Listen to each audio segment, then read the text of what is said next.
Hey guys, so today I'm going to show you how I made my own incense burner. And the way this all started was I love incense. As a matter of fact, right now I am so into everything that has to do with scent, whether it be incense, soap, body wash, fragrance, perfume, cologne, anything scented. I don't know what is going on with that, but yeah, so I love incense. I always have for as long as I can remember. I think like junior high maybe was the first time that I ever bought my first incense, and I've been hooked ever since. However, when it comes to incense, most of the incense that available is in stick form rather than cone form. And so there isn't really, it's really hard to find cone incense, but the reason why I prefer cone incense is because it's less messy. I used to have this really cute little incense burner, and then I would buy cone incense for it, and it would just all stay put and it wouldn't make a mess.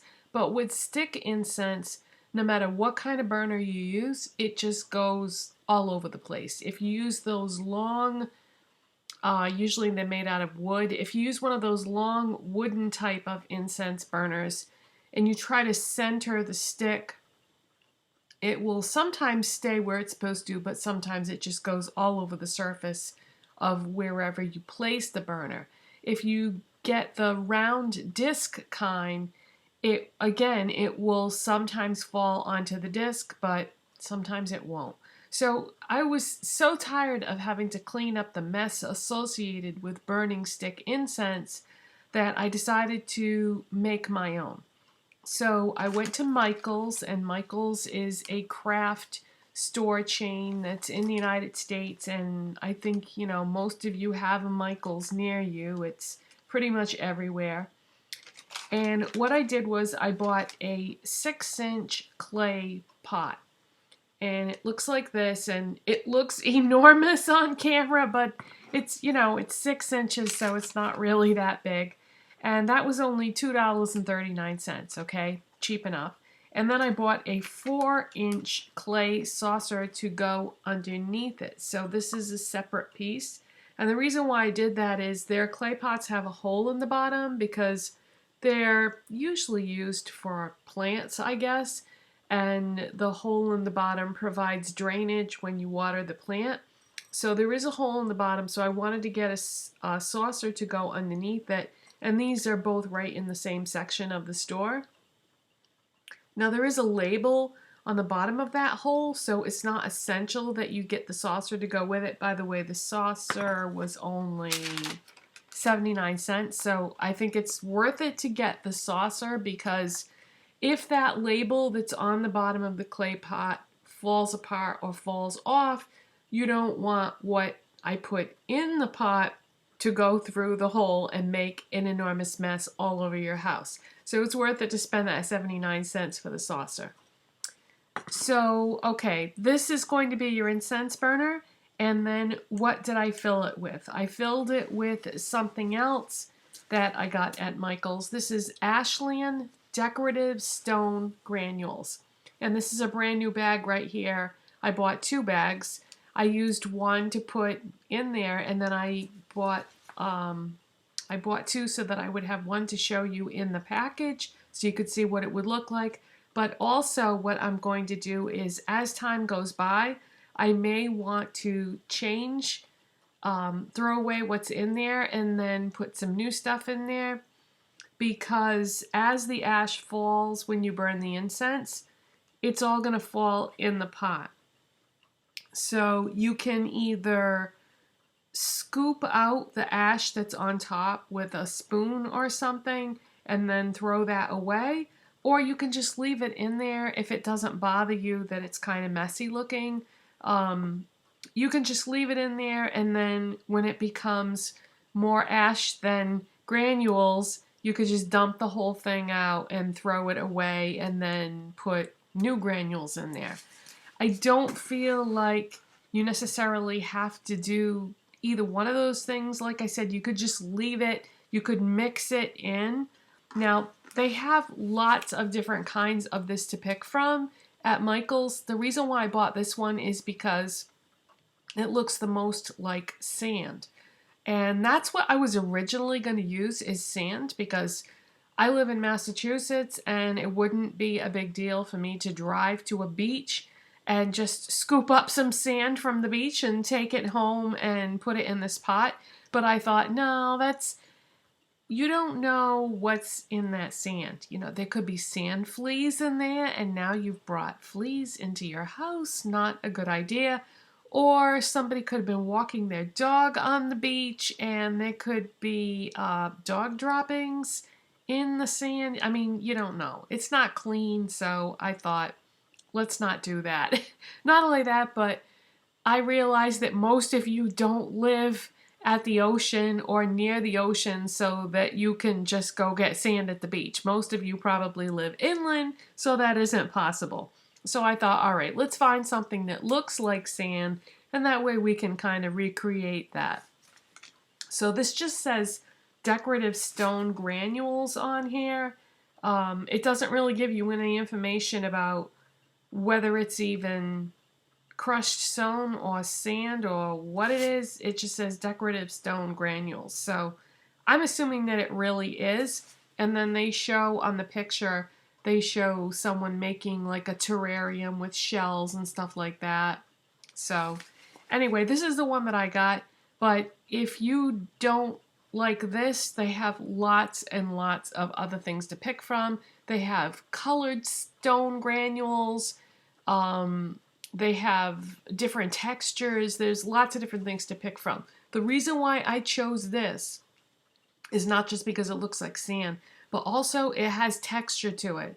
Okay, if you get something that's too powdery or too fine, it's possible that your incense stick will not stand up in it, and you want something that's going to hold it firmly, because if you get something too fine and it flops over, you know, it could be a fire hazard if you're not constantly watching it. If you just want to have this burning in the room that you're in, you don't want to make it a dangerous situation. So this has a nice coarse texture to it, so it's going to grab your incense really well. So, yeah, did I tell you the price on that? Probably not. The stone granules, one bag of that is $2.99. Okay, so yeah, one bag filled the pot about halfway full, and the reason why you want it to be halfway full is because, well, let me just grab an incense stick so you can see.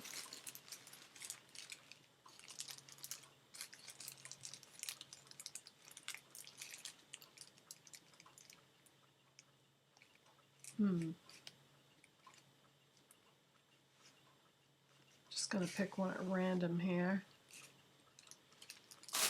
Okay, here's a typical looking incense stick. When you put this in the pot and press it down to the bottom, the incense, most of the, well, I would say 3/4 probably of the incense is going to stick up above the pot. But the important thing is the wooden base of the incense stick, this part here that doesn't have any incense coating on it, is going to be completely submerged in the sand or decorative stones. So you want the incense to all be above the sand line so that it can burn. So, let's see. Just in case you are someone who has never burned incense before, when you light the incense, what you want to do is you want to light it and just let it burn for a second and then blow it out. So that's the correct way to light an incense. Now, sometimes if the incense is very fresh, that won't be enough. Like, see how this is not glowing. Okay, so it didn't work, so you might have to do it a second time.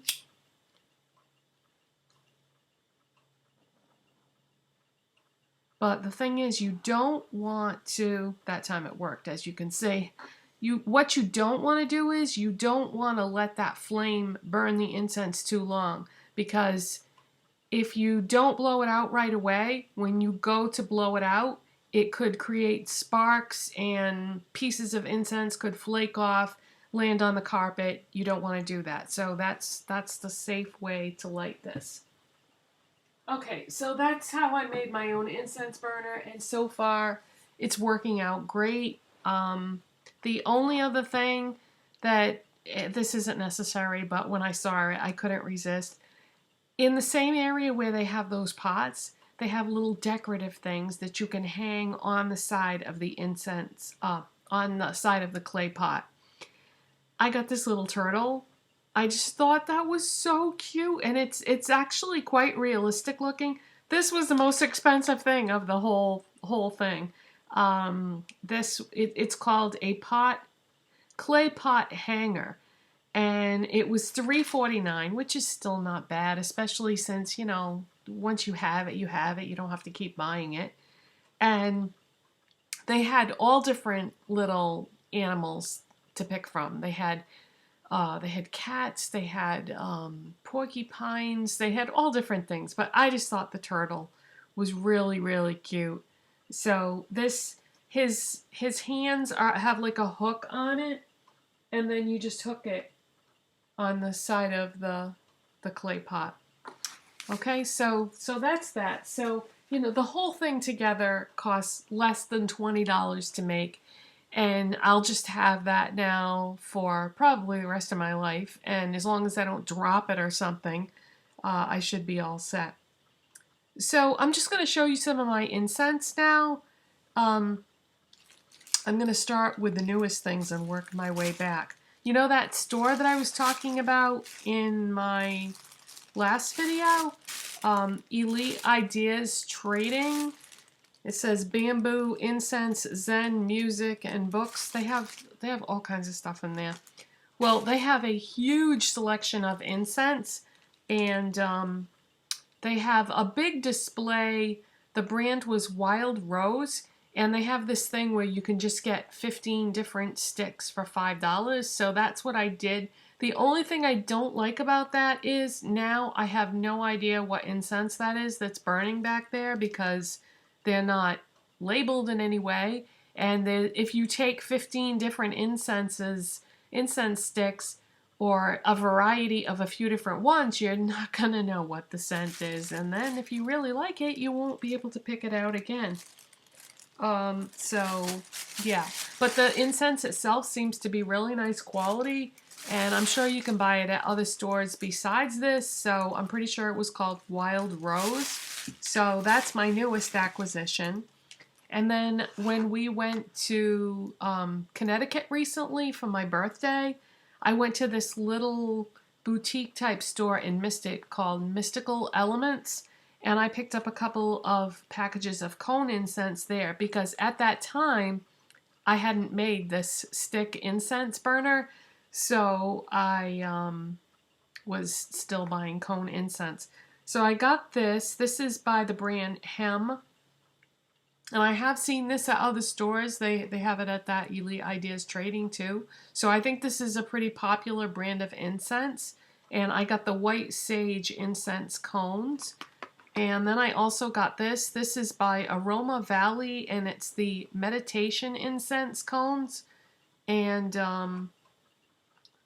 let's see, the Hem one was $3.17, and this one by Aroma Valley was $6.88, and you get 10 cones, but there's also an incense holder in there.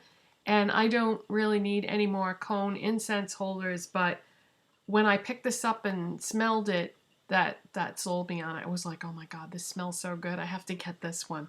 So got those recently too.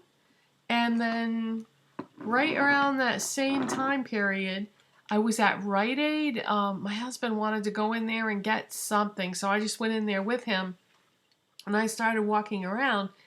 We started walking around, and my husband said, hey, look, they got incense in here, because he knew that I had that idea to make this incense burner.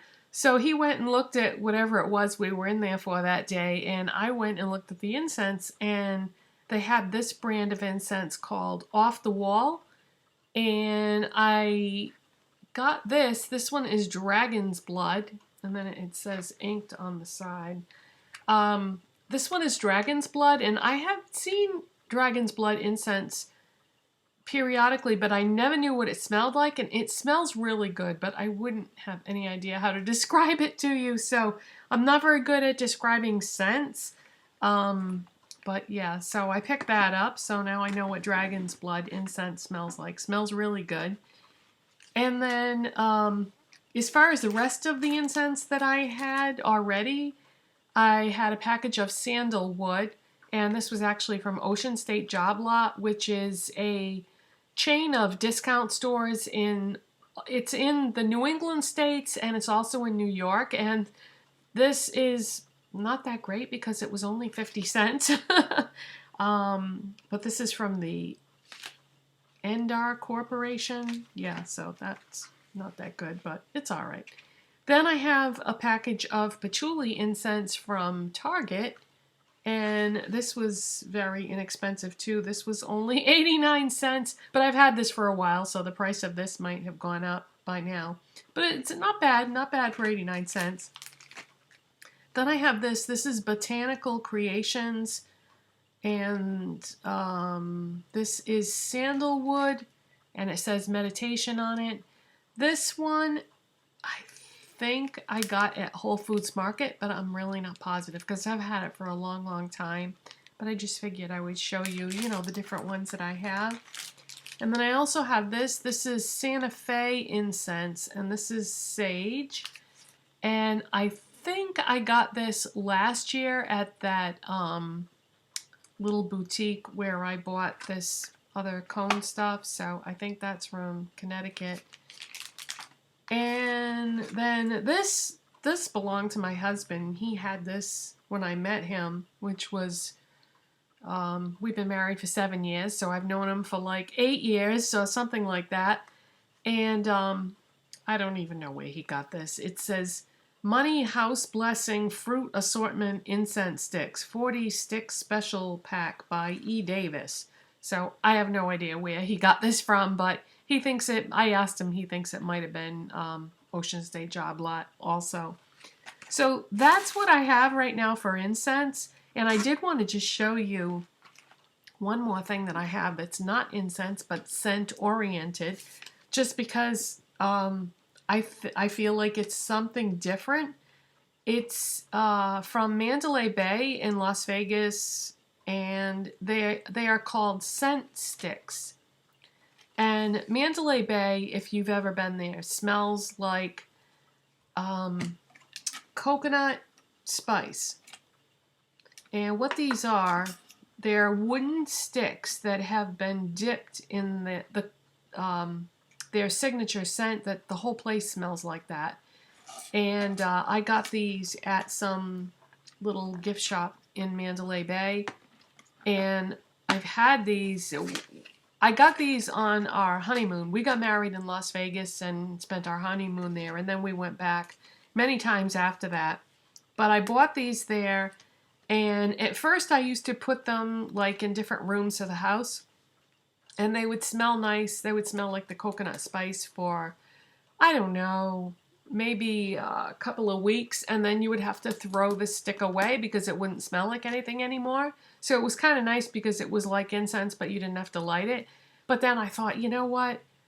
After we went on a few trips to Las Vegas, and we haven't been back now in a long time, and I don't know if we'll ever be able to go back because of lots of different reasons, which I'm not going to make this video a million minutes long by going into all that, but it's a combination of health problems that I have and money issues and that sort of thing. So I don't know if we'll ever get back again. So I said, I better not keep putting these out because then I'll use them all up. So I figure as long as I keep them in the container, they'll always have that Mandalay Bay smell, because, you figure this container is 7 years old now, and it still smells really nice. So I'm going to keep what's left so that the rest of my life I will always be able to uncork this and smell Mandalay Bay, because The thing with casinos and casino resort properties is they usually have some kind of a specific infusion in them that is piped like throughout the property. And Mandalay Bay it's got like a Thailand sort of vibe going on there. And when we stayed there originally, we stayed at a property that was called The Hotel, and it's on the Mandalay Bay property, but it has since been changed hands, been redone. Now I think it's called the Delano, and it's a whole different thing. But anyways, it's Mandalay Bay is still there, and we have stayed there on one of our trips, and it's a beautiful place. They've got like waterfalls and all kinds of stuff. All right, so we're at 20 minutes now, but yeah, I just wanted to include that because I've never seen anything like that before. Scent sticks, so that's kind of nice because, like I said, you don't have to light them. So that's how I made my incense burner, and hope you enjoyed that, and I'll see you next time. Thanks for watching. Bye.